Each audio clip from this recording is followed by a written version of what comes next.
Welcome to the Anthropocene Fossils exhibit. My name is Steve, and I'm going to be your guide today. The Anthropocene was marked by the first wave of human industrialization, and for the first time, humans got the chance to make changes on a global scale. One of the first changes that they chose to make was to disrupt the Earth's climate. We're not sure exactly why they chose to make this change, because there's not that many records from that long ago. Another change they decided to make was to produce so much plastic that there is a distinct layer in the bedrock of fossilized plastic particles that covers the globe, marking the Holocene-Anthropocene boundary. The HA boundary is, unfortunately, also the last time that we see fossils from many different species. So I'll be your guide to the fossil animals here and tell you a little bit about life in the early Anthropocene. Our first fossil is the fearsome sloth, and you can tell just by looking at it that it was an awesome predator.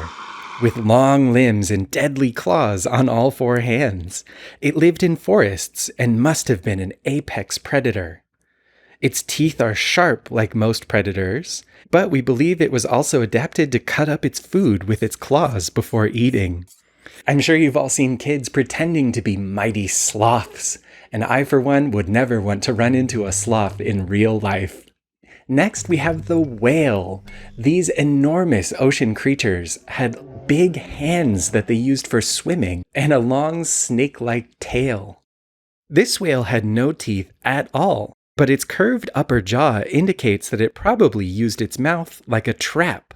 Maybe it burrowed its tail into the ocean floor and sat on the surface, supported by its hands, with its mouth wide open.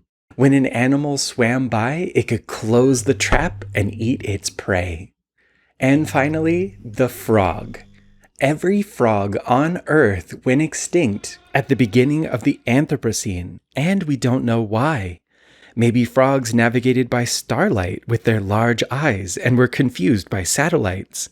Maybe their extinction was connected to these rounded bricks that we find everywhere.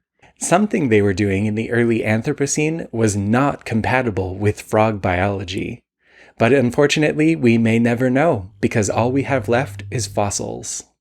The bad news is that all these impressive animals are extinct.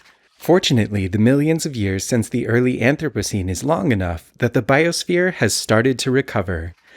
One can only imagine what earlier humans felt like living alongside these creatures, and we can only imagine what our world would be like if we still had these creatures with us today.